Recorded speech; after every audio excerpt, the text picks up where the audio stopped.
Bado hizi.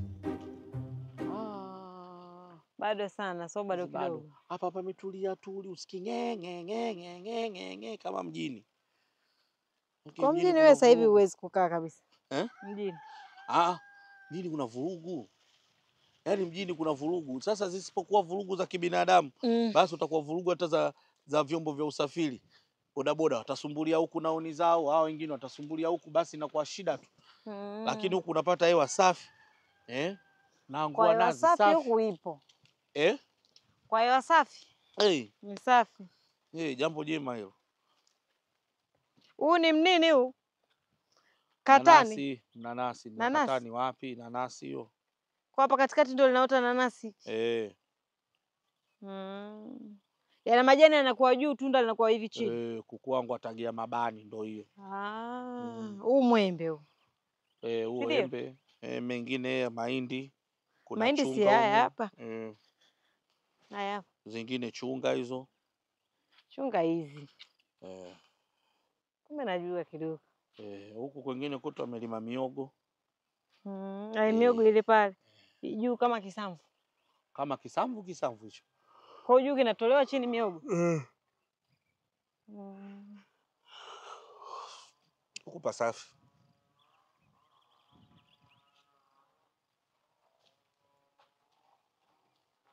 Umeona hizo kelele? Hizo kelele ndio maana bodaboda zinazuiliwa mjini. Yaani zinazuiliwa mjini kabisa kwa sababu ya hizo kelele. Wakati bodaboda ndo zinasaidia, unafika haraka, foleni unakwepa. Acha ujinga.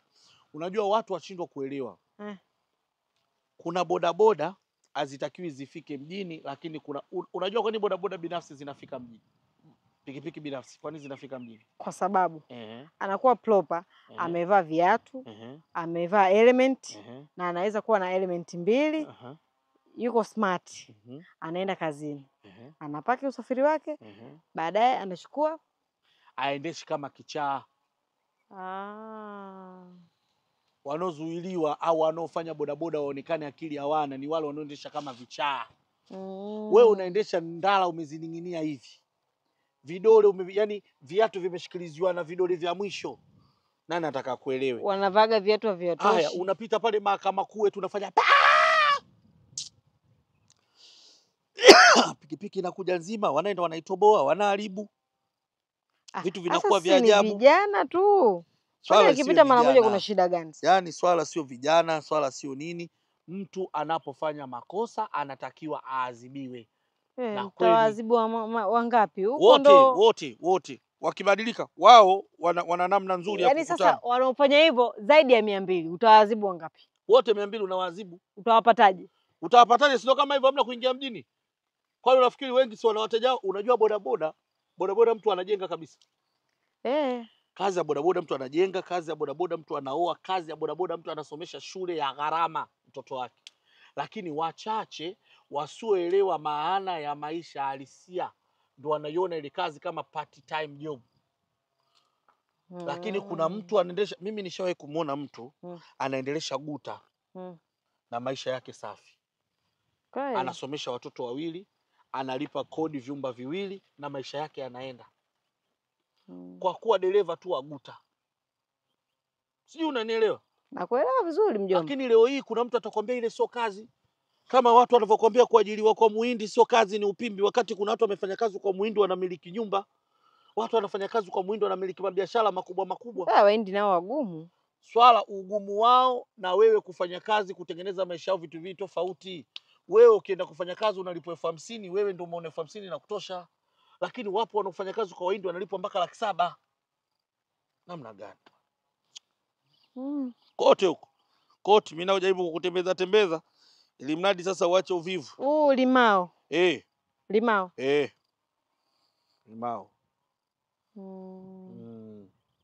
Limao. Sasa mti kama huu utatoa muogo kweli? Ukikomaa unatoa muogo, kwani usitoe muogo? Yaani ukikomaa unatoa muogo. Ni swala la kukomaa. Kule bondeni kuna mapapai. Haya mapapai yako na uzazi. Kuna mipapai jike na mipapai dume. Dume toe mapapai jike ndo kama vile unaweza kaona mdogo, lakini mapapai mengi. Hivi mjomba, mimi kuna swali uwaga najiulizaga sipatagi majibu. Hivi kwa nini kuna watu wanapendega sana watoto wao wa kiume, lakini kuna wengine wanapenda sana watoto wao wa kike? Sijajua hapo tatizo liko wapi. Hiyo inategemea. Hiyo ilikuwa zamani. Sawa, hiyo ilikuwa zamani. Zamani ndo kulikuwa nayo mambo. Sawa, zamani kulikuwa nayo mambo kwa sababu zamani vitu vinakuwa viko tofauti tofauti. Kwa nini nakwambia vitu tofauti tofauti?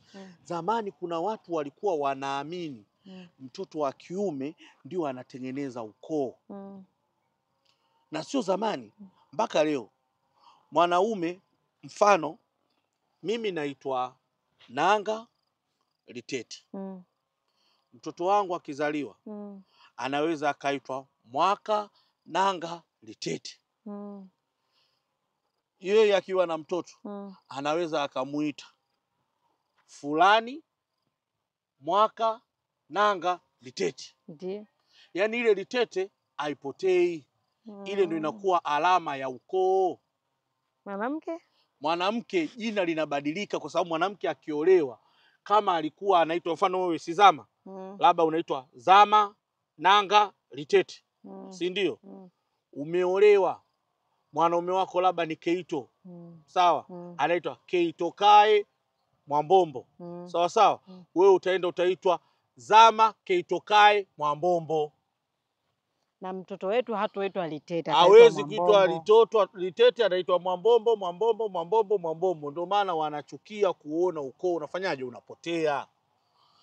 Na ndio maana kuna baadhi ya mikoa hata mwanamke hatakiwi kulisi mali. Sasa hivi tu ndo analisishwa mali, hata kama babake ana mali kiasi gani. Ila mwanamke alikuwa alisishwi mali kwa sababu wanaamini ataenda kwenye ukoo huko atakaoenda kutengeneza atapata mali. Au kama kuna thamani ya pesa 10,000, yeye anaweza akapewa 500. Wanaume wakapewa 9,500 wagawane. Sawa sawa? Kama mfano kuna wanawake wako 10 na pesa ni shilingi 10,000, basi inatoka 5,000 wapewe wale wanawake 10 wagawane, lakini 5,000 anapewa mwanaume aliyekuwa, yani mtoto wa kiume aliyekuwa peke yake, anapewa 5,000. Wakiaminisha yeye ndo ana uwezo wa kutengeneza ukoo. Sio, umeelewa? Nimekuelewa. Lakini maisha yameenda mbele huko, yamebadilika. Watu tena wamesoma mambo ya dini, watu tena wamekutana na vitu tofauti. Kwao wanaamini kuna swala hili likienda hivi, mtoto akiwa wa kike ni baraka. Si unaona kama hivi kuna Mama Samia, bwana, kuna Asha Rose Migiro, bwana, kuna nani hawa kina Estabulaya, viongozi tu wakubwa wakubwa, kina Ana Matiko, kina nani hawa wabunge hawa, kina Joketi, wako wengi sana. Kina Amina Gudi hawa, na mtu kama Amina Gudi unaona ni mwanamke lakini anakuonyesha kabisa dhahiri kwamba kazi inafanyika hivi, vitu vinafanyika hivi. Hilo jambo mimi napenda sana. Kwa hiyo swala la kusema kama ilikuwa zamani mtoto wa kike bora, mtoto wa kiume sio bora, mtoto wa kiume bora, mtoto wa kike bora, hivi mambo yamepotea. Ila sasa hivi watoto wa kiume wanachungwa kuliko wa kike. Ni kweli. Utandawazi sasa ulivyobadilika. Na ile yote ni kuonyesha uwepo wa Mungu. Shetani amejaribu kutengeneza mambo yake ajabu ajabu. Kwa sasa hivi wa kiume anachungwa sana. Zamani michezo yote ya hatari ilitakiwa aifanye mwanaume, mwanamona, lakini sasa hivi mtoto anaangaliwa michezo yake. Anapenda michezo gani? Mtoto wa kiume ukimwona anapenda rede, huyo mtoto piga sana. Ukimwona anapenda kupika huyo usiseme atakuwa mpishi, muongo, piga. Ukiona anapenda katika ovyo usiseme atakuwa densa, piga kwanza. Yaani lazima umtengeneze kuwa komando, alafu baadaye ndo aje aonyeshe yeye ni mtu wa design gani. Lakini yote yametokana na mambo ya ukoo. Mambo ya ukoo yasingeenda hivyo, isingekuwa hivyo, mambo yasingeeleweka.